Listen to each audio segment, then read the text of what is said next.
이 대표, 뭐 어제 오늘 일이 아니지만은 요새 그 여론조사 내진 여론조사 보도에 대해서 이렇게 문제의식이 있지 않습니까? 미디어 종사자로서 여론조사 혹은 여론조사 보도 어떤 문제가 있다고 보십니까? 네, 제가 우리 뭐 신 박사님처럼 전문가는 아니지만은 여론조사의 문제는 사실 이제 여론조사 자체가 갖는 문제도 있지만은 여론조사를 보도하는 여론조사 보도의 문제, 이게 사실 이제 미디어에서 나타나고 있는 여론조사와 관련한 큰 문제이고, 또 이것이 사실은 여론조사의 역으로 영향을 미치는 문제로 상호로 어떤 악순환적인 그 양상이 나타나고 있는 것 같아요. 제가 알기로 국내 이제 그 여론조사 심의위원회죠. 중앙선관위 등록이 된 아마 월 초에 그 조사가 된 것으로 91개 업체가 있다고 하더라고요. 네, 그렇습니다. 최근에 되게 급속도로 많아져 있죠. 근데 좀 전에 이제 우리가 추석 민심 조사에서 상당히 이렇게 상반되는 결과가 나온 거에 대해서 그 원인이 대체 뭐냐? 우리 신 박사님은 대체로 이제 여론조사 기법의 문제를 가지고 많이 말씀하신 것 같은데, 저는 그 이전에 최소한의 그 여론조사 기관에 필요한 어떤 그런 뭐랄까 뭐 전문성도 있지만은 그 전문성 이전에 여론조사를 하는 것이 과연 무엇이냐? 그것은 민주정치 하에서의 여론조사라고 하는 것이 갖는 위치, 역할, 또 사실 이것에 대한 근본적인 이해가 선행돼야 한다고 보거든요. 사실 그런 부분이 상당히 미약하거나 없거나 하는 것 같아요. 대체로 이제 상당히 이것이 어떤 전망이 있는 사업이라고 생각을 하고 뛰어드는 업체도 적지 않은 것 같고, 이것이 저는 첫 번째에 여론조사 기관들 자체의 이제 문제라고 보고요. 또 하나는 결국 여론조사는 상당한 어떤 그 대가를 받고 수행하는 거지 않습니까? 이 과정에서 그 같은 대가를 지급할 수 있는 우리 사회의 어떤 특정한 일부의 또 편향이 있죠. 그 같은 편향, 일부 대표성이 더욱더 심해지고 있다. 그것은 결과적이기도 하지만 또 어떤 상당한 고의에 의해서, 의도에 의해서 또 그렇게 작동하고 있다. 그런 점이 여론조사의 어떤 부실한 점, 편향성, 고의적인 편향성. 이때 어떤 편향성은 두 가지라고 봐요. 두 가지 측면이 있다고 봅니다. 결과적인 편향성과 고의적인 편향성. 근데 아마 제가 잘은 모르지만은 결과적인 편향성보다도 고의적인 편향성이 더 심각할 것이고, 하지만 최근에 나타나고 있는 양상은 그 같은 애초부터 의도가 개입이 돼서 설계되고 기획된 여론조사가 적지 않은 것 같다. 이런 판단이고요. 네. 신 박사님, 마침 이런 얘기가 나오니까 네. 우리나라 여론조사의 품질 대체로 믿을만 합니까? 글쎄, 뭐 좀 조심스럽기는 합니다. 조심스럽기는 하는데 뭐 완벽한 품질은 없겠죠. 완벽한 품질은 없고, 여론조사가 뭐 이 처음 기획 단계부터 마지막 결과 보고서까지 샘플링, 질문지 등 여러 과정을 거쳐서 결과가 생산되는 거지 않습니까? 그래서 뭐 각 과정에 많은 오차, 잘못, 에러가 개입될 여지가 많은 게 여론조사가 되겠죠. 그래서 뭐 품질 수준을 뭐 100%로 놓고 보면은 뭐 믿을 수 없는 여러 가지 에러 요소가 많은 그게 여론조사의 특징이죠.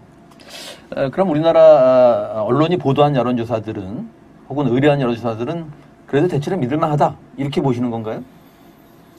뭐 방금 우리 이 대표께서 말씀하셨지만 조사가 두 가지지 않습니까? 여론조사를 만드는 거하고 그걸 보도하는 건데 각각이 다 잘해야 되겠죠. 근데 사실은 뭐 여론조사 자체도 지금 뭐 많은 연구자나 학자, 업계 다 조사 환경이 갈수록 어려워지고 있다고 그러지 않습니까? 샘플링도 그렇고, 질문지도 그렇고, 여러 가지. 그래서 뭐, 조사의 품질이 일단 뭐, 물론 아까 중앙예심이 말씀도 하고, 질문지도 공개를 하고, 여러 가지 보완책도 많이 마련되고 해서 조사 방법이 조금씩 개선되고 있기는 하지만, 그럼에도 불구하고 근본적인 한계는 여전히 유지하고 있죠. 네.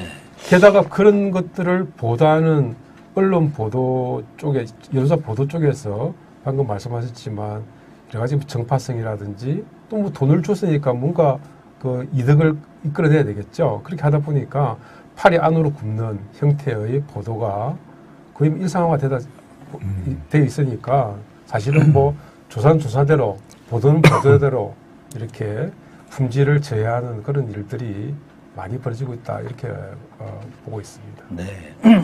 이 대표 그 여론조사 자체는 좀 차치하고 여론조사 보도에 국한해 볼 때 우리나라 언론의 여론조사 보도가 이런 문제가 있는 것 같다. 뭐 그런 말씀 좀 해주실 게 있습니까? 일단은 여론조사 결과에 대한 검증이 상당히 충분치가 않다 하는 것이 가장 큰 문제인 것 같고요. 항상 이제 이 여론조사가 누구에 의해서 그리고 어떤 방식으로 이루어졌는가에 대해서는 사실 그건 기본적인 검증의 어떤 항목들이거든요.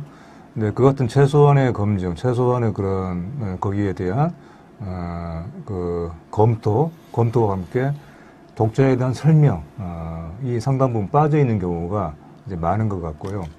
제가 이제 구체적인 특정한 업체 이름을 들고 싶지는 않지만은 특히 아주 일관되게 많은 문제를 낳고 있는 그런 여론조사 업체가 있어요. 근데 그 업체는 상당히 신뢰를 하기 어려운 그런 업체라고 하는 것이 대체로 적잖은 사람들에게 이제 평가를 이렇게 인정을 받고 있는 그런 업체인데 그 업체 여론조사가 아무튼 꾸준하게 보도가 되고 있어요. 그 더욱더 큰 문제는 그 여론조사에 이제 이 조사가 어떻게 이루어졌고 그리고 샘플이 어떻게 되고 설문은 어떻게 되어 있고 이런 것을 그 여론조사위원회에 등재하게 되어 있지 않습니까? 네. 근데 그 홈페이지에 등재하기 전에 그 전에 먼저 보도가 되는 경우가 적지가 않는 것 같아요. 그래도 어떻게 문제가 있냐면은 이 여론조사의 상세한 내용에 대해서 제대로 알 수가 없는 것이죠.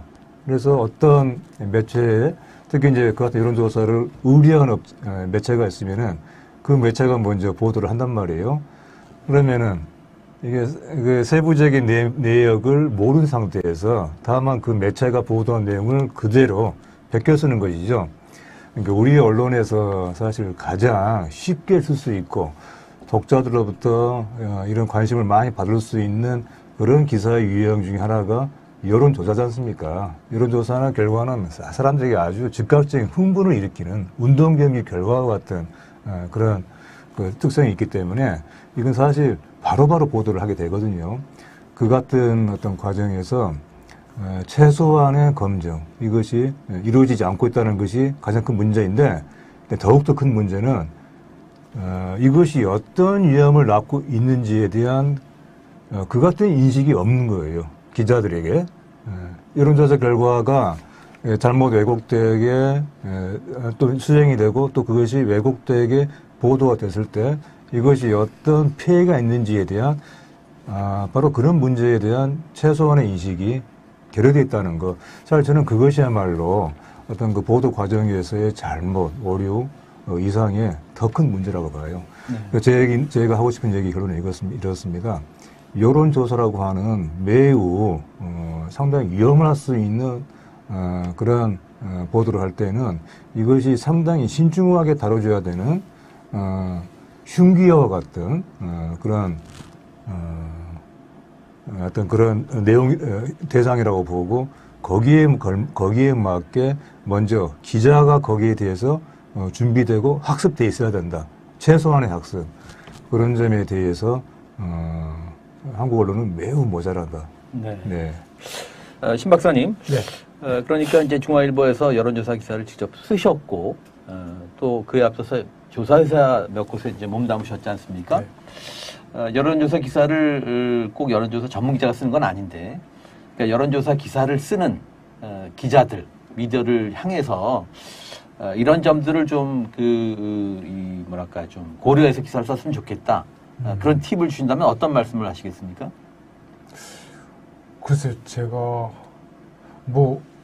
우리가 언론이 아주 레가시 아주 메이저 언론이 있고 인터넷 언론 등 워낙 미디어 매체들이 많아졌지 않습니까? 네. 그러니까 사실은 또 재정적으로 열악한 그런 매체들도 많이 있고 하기 때문에 일률적으로 이 정도 요건은 갖춰야 된다.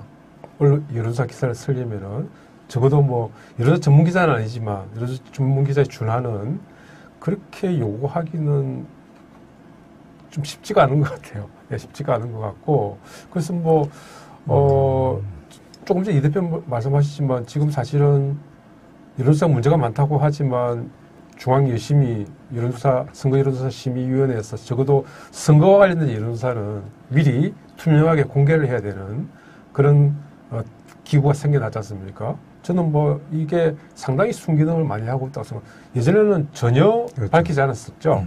그래서 지금은 뭐 샘플링 방법이라든지 질문지라든지 다 보고 문제가 있다. 우리가 지적을 할 수가 있죠. 그래서 뭐 사실은 거기 여심위에 공개된 그 조사 개요를 충분히 기자가 인식만 할 수 있다면은 뭐 일반인들과는 좀 차별화된 그런 어떤 기사를 얼마든지 쓸 수 있을 거다고 생각이 듭니다. 네.